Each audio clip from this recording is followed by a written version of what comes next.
नमस्कार, स्वागत है आपका G18 न्यूज के इस खास बुलेटिन में। मैं हूं अमी पंड्या। आज हम आपको देश दुनिया की ताजा और अहम खबरों से रूबरू कराएंगे। अमेरिका के टेक्सास राज्य में भारी बारिश ने तबाही मचा दी है। पिछले 24 घंटों में करीब 10 इंच बारिश दर्ज की गई, जिससे कई इलाकों में भयंकर बाढ़ आ गई है। इस भीषण आपदा में अब तक 13 लोगों की मौत हो चुकी है, जबकि 20 से अधिक लड़कियां लापता बताई जा रही हैं। राहत और बचाव कार्य युद्ध स्तर पर जारी हैं। प्रशासन ने लोगों से सुरक्षित स्थानों पर रहने की अपील की। अमेरिका के टेक्सास राज्य में बीते 24 घंटों में हुई भारी बारिश ने तबाही मचा दी है। मौसम विभाग के मुताबिक इलाके में करीब 10 इंच तक बारिश दर्ज की गई, जिसके चलते कई इलाके जलमग्न हो गए हैं। भारी बारिश के चलते अचानक आई बाढ़ में अब तक 13 लोगों की जान जा चुकी है, जिनमें कई महिलाएं और बुजुर्ग भी शामिल हैं। सबसे ज्यादा चिंता का विषय है 20 से अधिक लड़कियों का लापता होना, जिनकी तलाश में राहत और बचाव दल युद्ध स्तर पर जुटे हुए हैं। स्थानीय प्रशासन ने टेक्सास के कई हिस्सों में आपातकाल की घोषणा कर दी है और लोगों से अपील की है कि वे सुरक्षित स्थानों पर शरण लें और अनावश्यक बाहर न निकलें। बाढ़ के कारण सैकड़ों वाहन बह गए हैं, मकान क्षतिग्रस्त हो गए हैं और सड़कों पर कई फीट तक पानी जमा हो चुका है।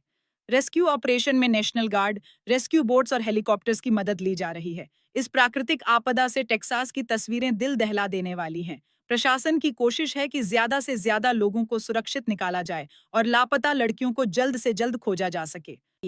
आज क्रिकेट प्रेमियों के लिए बड़ी खबर। भारत और इंग्लैंड के बीच खेले जा रहे दूसरे टेस्ट मैच में मोहम्मद सिराज ने कमाल कर दिखाया है। सिराज ने अपनी घातक गेंदबाजी से 6 विकेट काटे, से 6 विकेट चटकाए और इंग्लैंड की बल्लेबाजी की कमर तोड़ दी। आपको बता दें, सिराज ने यह कारनामा 32 साल बाद दोहराया है। इससे पहले 1943 में किसी भारतीय गेंदबाज ने इंग्लैंड के खिलाफ एक पारी में 6 विकेट लिए थे। सिराज की इस शानदार गेंदबाजी की बदौलत भारत ने मैच में मजबूत पकड़ बना ली है। क्रिकेट जगत में सिराज की इस ऐतिहासिक उपलब्धि की हर ओर चर्चा हो रही है। भारत और नामे को दोहरा सके हैं। उनकी धारदार गेंदबाजी के सामने इंग्लैंड की पूरी टीम बिखर गई। स्विंग, स्पीड और सटीकता के साथ सिराज ने बल्लेबाजों को एक के बाद एक पवेलियन भेजा। सिराज की इस शान नहीं जा रही है। आज महाराष्ट्र की राजनीति में एक ऐतिहासिक पल देखने को मिला, जब ठाकरे ब्रदर्स एक ही मंच पर नजर आए। इस मौके को लेकर शिवसेना यूबीटी के वरिष्ठ नेता संजय राउत ने कहा कि यह पूरे महाराष्ट्र के लिए किसी त्योहार से कम नहीं है। राउत ने आगे कहा कि ठाकरे परिवार की एकता से प्रदेश की राजनीति में नया संदेश गया है और जनता में भी जबरदस्त उत्साह देखने को मिल रहा है। क्या ठाकरे ब्रदर्स का यह साथ महाराष्ट्र की राजनीति में कोई नया मोड़ लाएगा? महाराष्ट्र की राजनीति में एक बड़ा और भावनात्मक पल तब देखने को मिला जब उद्धव ठाकरे और राज ठाकरे एक ही मंच पर नजर आए। सालों बाद ठाकरे ब्रदर्स का यूं एक साथ आना न सिर्फ शिव सैनिकों के लिए बल्कि पूरे महाराष्ट्र के लिए एक ऐतिहासिक क्षण बन गया। इस पर शिवसेना उद्धव गुट के नेता संजय राउत का बयान आया है, जो सोशल मीडिया और राजनीतिक गलियारों में तेजी से वायरल हो रहा है। संजय राउत ने कहा, यह पूरे महाराष्ट्र के लिए त्योहार जैसा दिन है। ठाकरे परिवार का एक साथ आना सिर्फ राजनीति नहीं, बल्कि जनता की भावनाओं से जुड़ा मामला है। राजनीतिक विश्लेषकों की माने तो यह साथ आना आने वाले विधानसभा चुनावों से पहले महाराष्ट्र की राजनीति में बड़ा मोड़ ला सकता है। ठाकरे ब्रदर्स का एक मंच पर आना संकेत देता है कि राज्य की राजनीति में कुछ बड़ा पक रहा है। राज ठाकरे और उद्धव ठाकरे के रिश्तों में आई यह गर्माहट क्या सिर्फ एक मंच तक सीमित रहेगी या आगे चलकर गठबंधन की शक्ल लेगी, ये आने वाला समय बताएगा। फिलहाल तो महाराष्ट्र में उम्मीदों का माहौल है और जनता देख रही है कि क्या ठाकरे ब्रदर्स की ये मुलाकात एक नई शुरुआत की तरफ इशारा है। झारखंड के पश्चिम सिंहभूम जिले से इस वक्त की बड़ी खबर। सुरक्षा बलों ने नक्सलियों की एक बड़ी साजिश को नाकाम कर दिया है। जिले के टोकलो थाना क्षेत्र के जंगलों में चलाए गए संयुक्त तलाशी अभियान के दौरान सुरक्षा बलों ने 30 शक्तिशाली आईईडी इम्प्रोवाइज्ड एक्सप्लोसिव डिवाइसेस बरामद किए हैं। इन सभी बमों का वजन करीब 2-2 किलोग्राम था, जिन्हें बम निरोधक दस्ते ने मौके पर ही सफलतापूर्वक निष्क्रिय कर दिया। पुलिस को गुप्त सूचना मिली थी कि माओवादी नक्सलियों ने इन विस्फोटकों को सुरक्षा बलों को नुकसान पहुंचाने के इरादे से छिपाकर रखा है। इसी सूचना के आधार पर पुलिस, सीआरपीएफ, एसएसबी और झारखंड जगुआर की संयुक्त टीम ने यह सर्च ऑपरेशन चलाया। सुरक्षा बलों की सतर्कता और त्वरित कार्रवाई से एक बड़ा हादसा टल गया है। फिलहाल इलाके में तलाशी अभियान जारी है और सुरक्षा बलों ने लोगों से सतर्क रहने की अपील की है। झारखंड के पश्चिम सिंहभूम जिले में सुरक्षा बलों ने नक्सलियों के मंसूबों को एक बार फिर नाकाम कर दिया है। एक बड़े सर्च ऑपरेशन के दौरान सुरक्षा बलों ने जंगलों से भारी मात्रा में विस्फोटक सामग्री बरामद की है। इस ऑपरेशन में करीब 30 आईईडी बम बरामद किए गए, जिन्हें विशेषज्ञों की टीम ने मौके पर ही सुरक्षित तरीके से निष्क्रिय कर दिया। यह बरामदगी नक्सलियों की एक बड़ी साजिश का हिस्सा मानी जा रही है, जिसे सुरक्षा बलों ने समय रहते विफल कर दिया। बताया जा रहा है कि नक्सली इन बमों का इस्तेमाल सुरक्षा बलों को निशाना बनाने की फिराक में थे, लेकिन सीआरपीएफ और स्थानीय पुलिस की सतर्कता से एक बड़ा हादसा टल गया। सुरक्षा बलों का कहना है कि यह ऑपरेशन लगातार जारी रहेगा और किसी भी नक्सली गतिविधि को सफल नहीं होने दिया जाएगा। पश्चिम सिंहभूम में सुरक्षा बलों की यह सफलता न सिर्फ एक बड़ी कामयाबी है, बल्कि यह साबित करती है कि नक्सलवाद के खिलाफ जंग अब निर्णायक मोड़ पर है। तेलंगाना बीजेपी के नए अध्यक्ष एन रामचंद्र राव ने पदभार संभालने से पहले आज एक खास शुरुआत की। अध्यक्ष पद की जिम्मेदारी लेने से पहले वे मंदिर पहुंचे और पूजा अर्चना की। पार्टी के राष्ट्रीय नेतृत्व ने हाल ही में एन रामचंद्र राव को तेलंगाना भाजपा का नया प्रदेश अध्यक्ष नियुक्त किया है। वे केंद्रीय मंत्री जी किशन रेड्डी का स्थान लेंगे। रामचंद्र राव ने इस मौके पर कहा कि वे पार्टी नेतृत्व का आभार व्यक्त करते हैं और आगामी चुनावों में भाजपा को तेलंगाना में सत्ता दिलाने के लिए पूरी मेहनत करेंगे। हालांकि उनकी नियुक्ति के विरोध में विधायक टी राजा सिंह ने इस्तीफा दे दिया है, लेकिन पार्टी ने अपने फैसले में कोई बदलाव नहीं किया है। फिलहाल पार्टी के कार्यकर्ता और नेता एन रामचंद्र राव के नेतृत्व में एकजुट होकर आगे बढ़ने की तैयारी कर रहे हैं। तेलंगाना में भारतीय जनता पार्टी के नए अध्यक्ष बनाए गए रामचंद्र राव ने पदभार संभालने से पहले परंपरा और श्रद्धा का रास्ता चुना। उन्होंने आज सुबह मंदिर जाकर भगवान का आशीर्वाद लिया और राज्य के उज्जवल भविष्य की कामना की। रामचंद्र राव ने मंदिर में पूजा अर्चना की और मीडिया से बातचीत करते हुए कहा, यह पद मेरे लिए सिर्फ राजनीतिक जिम्मेदारी नहीं, बल्कि एक जनसेवा का अवसर है। मैं पूरी निष्ठा से पार्टी और जनता की सेवा करूंगा। उनका यह कदम न सिर्फ धार्मिक आस्था का प्रतीक है, बल्कि यह संदेश भी देता है कि राजनीति में जिम्मेदारी उठाने से पहले आशीर्वाद और संस्कारों को महत्व देना जरूरी है। राज्य के नए बीजेपी अध्यक्ष के रूप में रामचंद्र राव की नियुक्ति को लेकर पार्टी कार्यकर्ताओं में भी खासा उत्साह है। उन्हें एक अनुभवी और जमीन से जुड़े नेता के रूप में देखा जा रहा है। अब सबकी नजरें टिकी हैं रामचंद्र राव के नेतृत्व पर। क्या वे तेलंगाना में बीजेपी को नई ऊंचाई तक ले जा पाएंगे? आज की बड़ी खबर, कांग्रेस नेता राहुल गांधी ने प्रधानमंत्री नरेंद्र मोदी पर तीखा हमला बोला है। राहुल गांधी ने कहा है कि अमेरिका के राष्ट्रपति डोनाल्ड ट्रंप द्वारा भारत पर लगाए गए टैरिफ की समय सीमा के दबाव में प्रधानमंत्री मोदी झुक जाएंगे। राहुल गांधी ने सोशल मीडिया पर पोस्ट करते हुए लिखा, पीयूष गोयल चाहे जितना छाती पीट लें, लेकिन मोदी ट्रंप की टैरिफ समय सीमा के आगे झुक जाएंगे। दरअसल वाणिज्य मंत्री पीयूष गोयल ने हाल ही में कहा था कि भारत किसी भी व्यापार समझौते के लिए समय सीमा के दबाव में नहीं आएगा और केवल राष्ट्रीय हित को प्राथमिकता देगा। कांग्रेस नेता राहुल गांधी ने एक बार फिर प्रधानमंत्री नरेंद्र मोदी पर निशाना साधा है। इस बार मुद्दा है अमेरिका और भारत के बीच टैरिफ यानी शुल्क विवाद का, जिसे लेकर राहुल गांधी ने सीधे तौर पर पीएम मोदी की नीतियों पर सवाल उठा दिए हैं। राहुल गांधी का कहना है कि प्रधानमंत्री नरेंद्र मोदी अमेरिका के दबाव में हैं और वे डोनाल्ड ट्रंप की टैरिफ समय सीमा के आगे झुक जाएंगे। ये देश के किसानों, छोटे उद्योगों और व्यापारियों के हितों के खिलाफ है। उन्होंने यह भी आरोप लगाया कि मोदी सरकार अमेरिकी दबाव में आकर भारत की आर्थिक संप्रभुता से समझौता कर रही है। राहुल गांधी ने इस बयान के जरिए न सिर्फ विदेश नीति पर सवाल खड़े किए हैं, बल्कि चुनावी मौसम में इसे एक बड़ा राजनीतिक मुद्दा भी बना दिया है। भाजपा की तरफ से अब तक कोई आधिकारिक प्रतिक्रिया नहीं आई है, लेकिन राजनीतिक हलकों में राहुल गांधी के इस बयान को गंभीरता से लिया जा रहा है।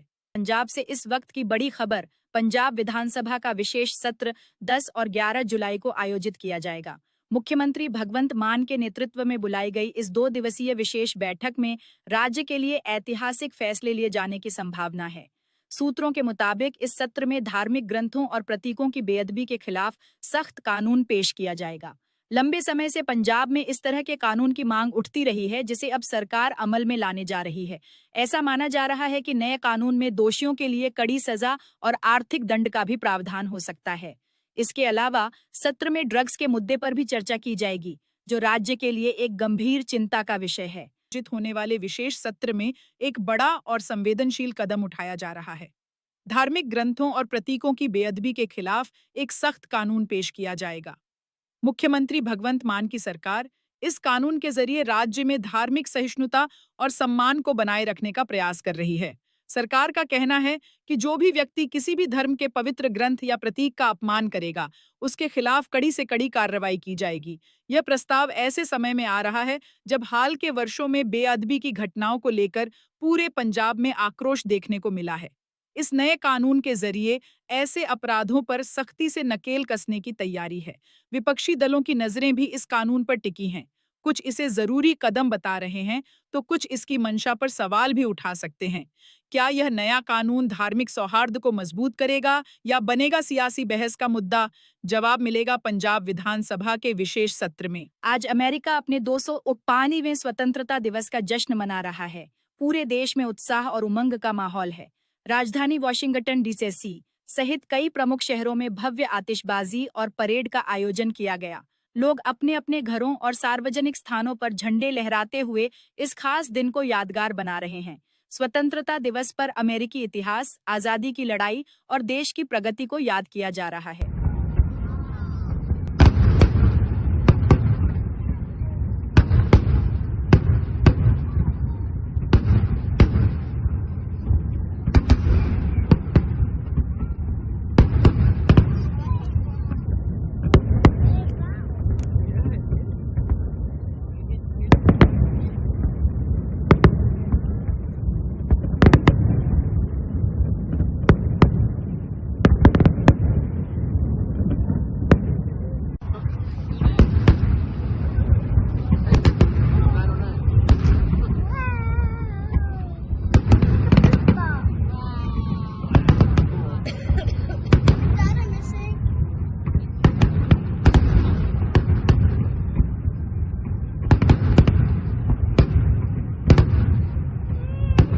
आज की बड़ी खबर है कि प्रधानमंत्री नरेंद्र मोदी अर्जेंटीना के एजीजा इंटरनेशनल एयरपोर्ट पर पहुंच गए हैं।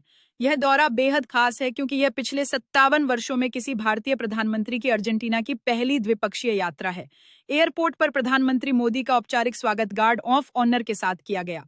प्रधानमंत्री मोदी अर्जेंटीना के राष्ट्रपति जेवियर माइली के निमंत्रण पर यहां आए हैं।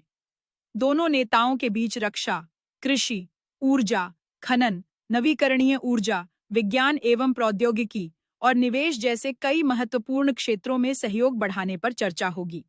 यह यात्रा भारत अर्जेंटीना के रणनीतिक साझेदारी को और मजबूत करने के लिहाज से महत्वपूर्ण मानी जा रही है। प्रधानमंत्री मोदी ने सोशल मीडिया पर भी लिखा कि वे द्विपक्षीय संबंधों को और गहरा करने के लिए उत्सुक हैं। अर्जेंटीना भारत के लिए कृषि उत्पादों का महत्वपूर्ण स्रोत होने के साथ साथ लिथियम और अन्य दुर्लभ खनिजों के मामले में भी अहम है, जो भारत की इलेक्ट्रिक वाहन और बैटरी उद्योग के लिए जरूरी हैं। Prime Minister's visit to Argentina is a momentous occasion in our bilateral relations.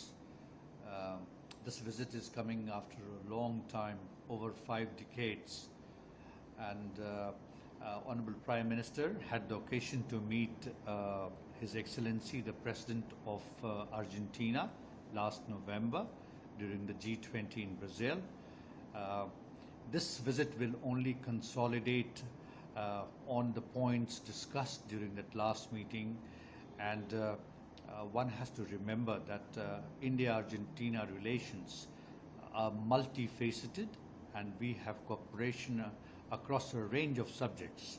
And it was only last year that we celebrated 75 years of the establishment of diplomatic relations between the two countries. Delhi के करोल बाग इलाके में स्थित विशाल mega mart में शुक्रवार शाम लगभग 6:44 बजे भीषण आग लग गई। आग की शुरुआत फर्स्ट फ्लोर से हुई, जो तेजी से पूरे 4 मंजिला मॉल में फैल गई। दमकल विभाग की 13 गाड़ियों ने कड़ी मशक्कत के बाद लगभग 12 घंटे बाद आग पर काबू पाया। इस हादसे में एक व्यक्ति, कुमार धीरेन्द्र प्रताप सिंह, 25, जो बिजली कटने के कारण लिफ्ट में फंसा था, की मौत हो गई। उसे अस्पताल ले जाया गया, जहां उसे मृत घोषित कर दिया गया। आग लगने से लाखों रुपए का माल जलकर खाक हो गया।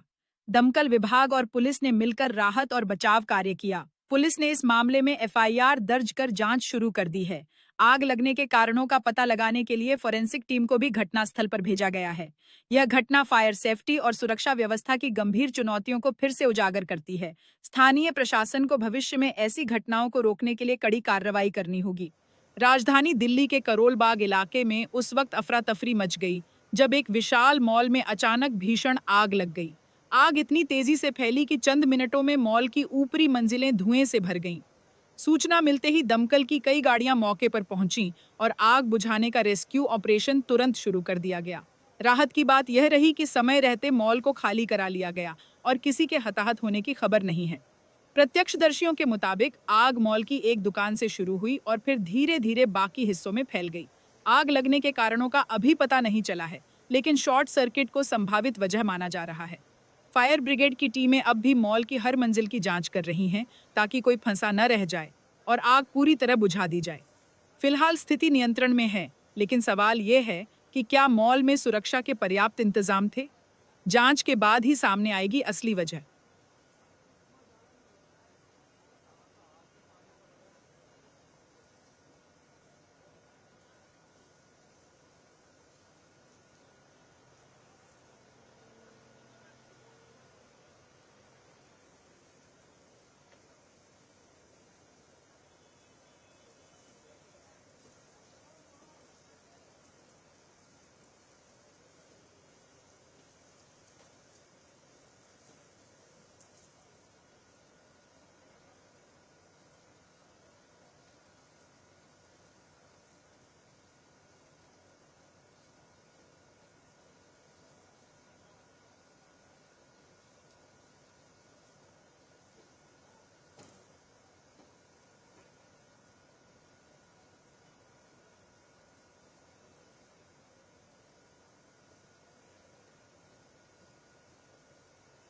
तो ये थीं अब तक की बड़ी खबरें। ताजा अपडेट्स और देश दुनिया की हर बड़ी खबर के लिए देखते रहिए G18। मैं हूं अमी पंड्या, दीजिए इजाजत। नमस्कार।